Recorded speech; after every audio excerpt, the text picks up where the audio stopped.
दोस्तों इस समय इंडिया में फाइनेंशियल प्रायोरिटीज़ बहुत तेज़ी से चेंज हो रही हैं और लोग अब इन्वेस्टमेंट ज़्यादा करते हैं बजाय इसके कि सेविंग करें।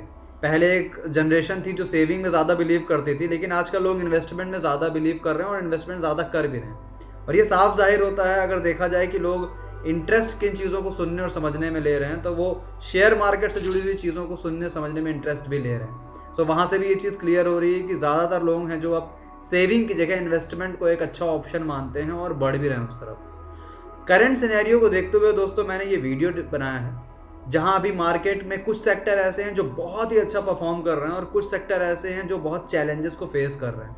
अब इस मार्केट के अप्स एंड डाउन्स में दिक्कत उनको नहीं है जो ऑलरेडी शेयर मार्केट में इन्वॉल्व है और जो बहुत अच्छे खिलाड़ी हैं और काफ़ी पहले से इन्वॉल्व हैं, यानी कि एक्सपीरियंस्ड लोग। दिक्कत उनको है जो अभी हाल ही में एंटर किए हैं शेयर मार्केट में और इन्हें ज़्यादा नॉलेज नहीं है या कहीं ना कहीं किसी के सुनने में किए हैं या खुद से ट्राई करने के लिए किए हैं। दिक्कत उनको है क्योंकि जब जब ऐसा हुआ है मार्केट ने बहुत अच्छा परफॉर्म किया है कुछ सेक्टर में और कुछ सेक्टर में अच्छा परफॉर्म नहीं किया है, तब तक ऐसे लोगों को नुकसान हुआ है जो नए इन्वेस्टर जुड़े हैं। और ऐसा इसलिए होता है दोस्तों क्योंकि जो नया इन्वेस्टर होता है वो नया नया ही मार्केट में आता है, तो वो लॉजिक्स और फैक्ट पे कम ध्यान देता है, वो इमोशनली ज़्यादा उसमें इंडल्ज होता है। रीज़न बीइंग उसने अभी पैसे लगाए हैं पहली बार और पैसों से हमेशा ही एक इमोशनल कनेक्शन तो होता ही है। सो पहली बार अगर आप कहीं भी इन्वेस्ट कर रहे हो या कोई भी बिजनेस करो तो उससे एक इमोशनल कनेक्शन होगा ही। सो ऐसा कभी नहीं हो सकता कि मार्केट कंसिस्टेंसी में बना रहे, यानी कि अगर कोई सेक्टर अच्छा परफॉर्म कर रहा है तो वो लाइफ टाइम अच्छा परफॉर्म करेगा या आप लंबे समय तक के लिए अच्छा परफॉर्म करेगा, या किसी सेक्टर में दिक्कत है तो वो अब चैलेंजेस को ही फेस करेगा। ऐसा कभी नहीं होगा, यानी कि कंसिस्टेंसी मार्केट में कभी भी नहीं मिलेगी आपको। और यहाँ आपको समझना ज़रूरी है कि ऐसी क्या चीज़ें हैं, क्या ट्रिक्स एंड टिप्स हैं जो आप अपनाएं जिसके चलते आपको मार्केट में भारी नुकसान ना झेलना पड़े। सो दोस्तों अपने तरफ से सर्च करने के बाद, रिसर्च करने के बाद मैं यहाँ पे आपसे 7 टिप्स शेयर करूँगा जो आपको फॉलो करनी है अगर आप नए इन्वेस्टर हैं मार्केट में, आपने हाल ही में इन्वेस्ट किया हुआ है। वो चीज़ें आपको फॉलो करनी है सो दैट आपको वो नुकसान ना झेलना पड़े जो आप झेल सकते हैं, क्योंकि मार्केट अभी बहुत ज़्यादा अप्स एंड डाउन्स फेस कर रहा है। सो उन सारी चीज़ों को जानने के लिए बने रहिए वीडियो के एंड तक। और अगर आपको ये इन्फॉर्मेशन अच्छी लगती है या ज़रा से भी वैल्यू प्रोवाइड करती है तो इस वीडियो को शेयर कीजिए एंड चैनल को सब्सक्राइब कीजिए।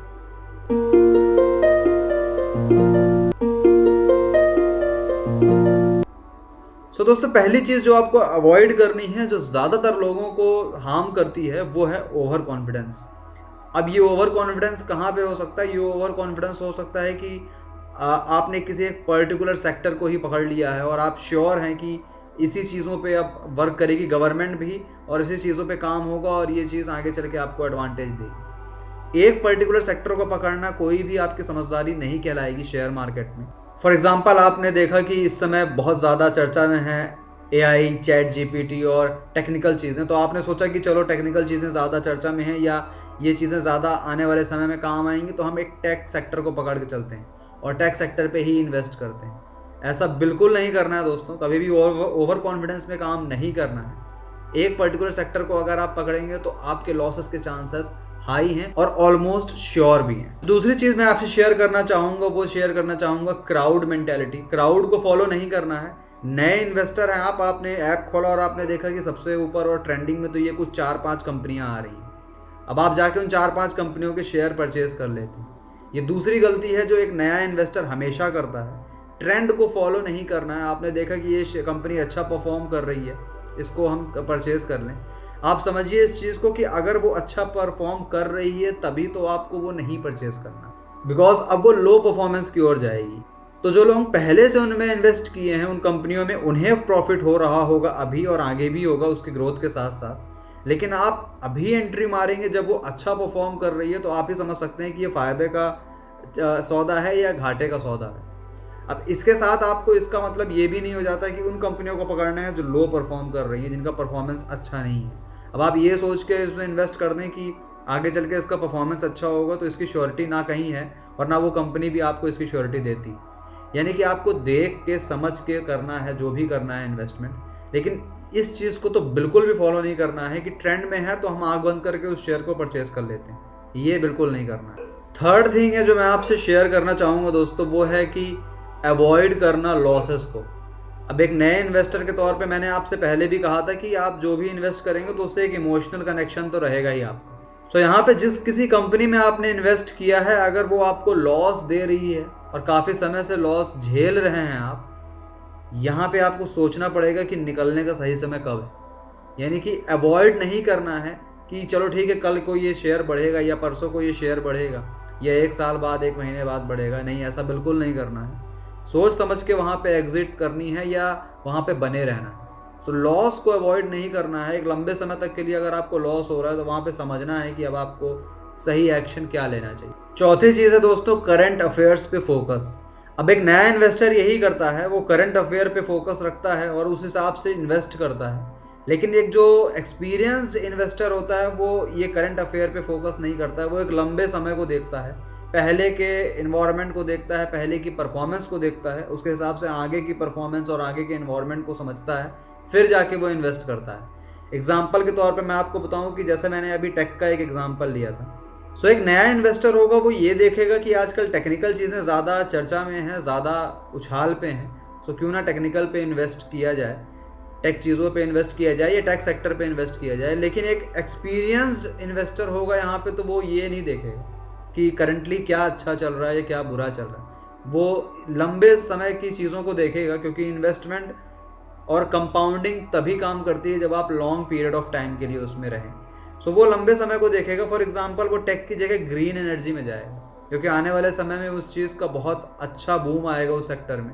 सो वो उस चीज़ को टारगेट करेगा। तो ये समझने वाली बात यहाँ पे हो जाती है कि आप ट्रेंड को ना देखें, एक बड़ी हिस्ट्री को देखें, पहले का जो चीज़ चली आ रही वो आगे कितनी काम आएगी या अभी जो चीज़ चल रही वो आगे जाके क्या होगी, उस हिसाब से आप इन्वेस्ट करें। दोस्तों पांचवी टिप्स है जिसे मैं एंकरिंग इफेक्ट कहूँगा। अब एंकरिंग इफेक्ट का मतलब ये होता है कि आप इंतज़ार करते हैं किसी शेयर के उतने नीचे आने का जितने नीचे वो कभी था जब आपने देखा हो। फॉर एग्जांपल एक कंपनी का शेयर आपने कभी देखा होगा कि ये कंपनी का जब शेयर एक वक्त तक गिरा था तो 30 रुपये तक गया था, आज ज़रूर उसकी वैल्यू 60 रुपये है, तो वो अब शेयर गिर रहा है, 60 से 50 में आ चुका, 50 से 45 में चला गया, लेकिन आप अभी भी वेट कर रहे हैं, बैठे हुए हैं, ये अनुमान लगाए हुए। मैं बार बार आपको कह रहा हूँ अनुमान यानी कि गेस करे हुए कि ये वापस से 30 तक जाएगा, या हो सकता है उससे भी नीचे जाए। ऐसा बिल्कुल नहीं करना दोस्तों। आप अगर ग्राफ को स्टडी करेंगे या उसके पास्ट परफॉर्मेंस को स्टडी करेंगे और बार बार अगर वो ऊपर नीचे कर रहा है, टच कर रहा है अपने उस प्राइस को जहाँ पे वो पहले था, तब तो सही है। लेकिन आप सिर्फ एक्सपेक्टेशन पे बैठे हुए हैं कि नहीं अभी 45 है तो ये 20 आ जाए तो ही मैं इस पर इन्वेस्ट करूँगा या इसके शेयर परचेज करूँगा, ये गलत है। आपको समझना होगा कि हिस्ट्री रिपीट इटसेल्फ, ये सही बात है, लेकिन अगर वो एक बार रिपीट की हो, 2 बार रिपीट की हो, तब जाके चांसेस है कि वो तीसरी बार रिपीट करेगी। पांचवी गलती है दोस्तों, रेफरेंस शेयर। अब रेफरेंस शेयर का मतलब होता है कि आपके किसी दोस्त ने कभी किसी पर्टिकुलर कंपनी में अच्छा मुनाफा कमाया कभी, अब आपको वो आके ये सलाह दे रहा है कि आप भी इन्वेस्ट करो, इसमें मुझे अच्छा प्रॉफिट हुआ था। समझना होगा आपको ये कि उस व्यक्ति ने उस कंपनी में उस समय इन्वेस्ट किया था, तब जाके उसे आज अच्छा प्रॉफिट हो रहा है, या उस पर्टिकुलर टाइम के बाद, कुछ पर्टिकुलर टाइम के बाद अच्छा प्रॉफिट हो रहा है। आपको वो चीज़ कॉपी नहीं कर लेनी है एज इट इज़। आपको देखना है अगर वो चीज़ रिपीट हो रही है या कुछ ऐसा हो रहा है तो ही उसमें जंप करना है, अदरवाइज सिर्फ और सिर्फ रेफरेंस में काम नहीं करना है। आप यकीन नहीं मानोगे दोस्तों, लेकिन मैंने ऐसे भी लोगों को देखा है जो सिर्फ और सिर्फ एक मैसेज आने पे ही शेयर को परचेज कर लेते हैं। उन्हें मोबाइल में एक मैसेज आता है कि इस समय ये कंपनी अच्छा परफॉर्म कर रही है। अब मैसेज कौन भेजा है, क्या है, ये बिल्कुल उन्हें आइडिया नहीं है, लेकिन वो देखते हैं अच्छा परफॉर्म कर रही है, वो जाके तुरंत उसे शेयर को परचेज कर लेते हैं। ये मैं सुनी सुनाई बातें नहीं, आंखों से देखी हुई बातें बता रहा हूँ, जहाँ पे मेरे ही कुछ ऐसे दोस्त थे जो शेयर को परचेज कर लेते हैं सिर्फ और सिर्फ मैसेज से और सिर्फ रेफरेंसेस से। अब भले ही आपके दोस्त ने अच्छा मुनाफा कमाया हो, लेकिन आप अगर आंख बंद करके यहाँ पे जंप करोगे तो ये फिर सट्टे बाजारी जैसा हो जाएगा। ऐसा बिल्कुल भी नहीं करना है। और शेयर मार्केट को जो बदनाम किया गया है पूरे दुनिया भर में कि ये एक जुआ है, यानी कि ये गैम्बलिंग है, ऐसा भी नहीं है।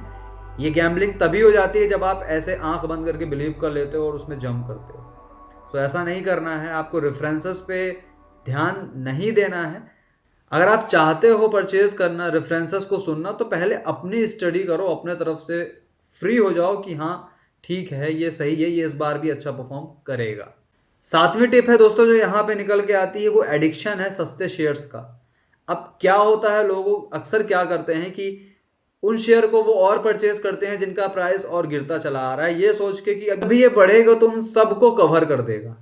ऐसा बिल्कुल नहीं होता दोस्तों, बल्कि होता इसका उल्टा है। अगर वो गिर रहा है, लगातार गिर ही रहा है, तो वो और गिरेगा ही समय के साथ, राइट। तो यहाँ पे ये नहीं सोचना समझना है कि शेयर गिर रहा है मैं परचेज कर लेता हूँ, अभी सस्ता भी मिल रहा है, जब ये बढ़ जाएगा तो एक साथ सारा का सारा प्रॉफिट निकल आएगा। समझना है यहाँ पे आपको कि वो बढ़ेगा या नहीं बढ़ेगा, दिमाग लगाना है।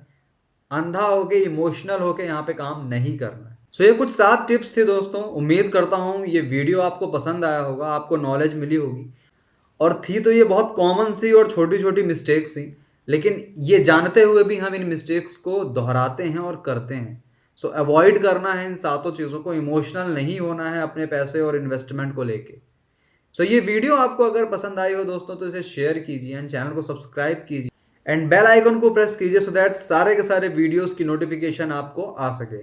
Thank you for watching the video.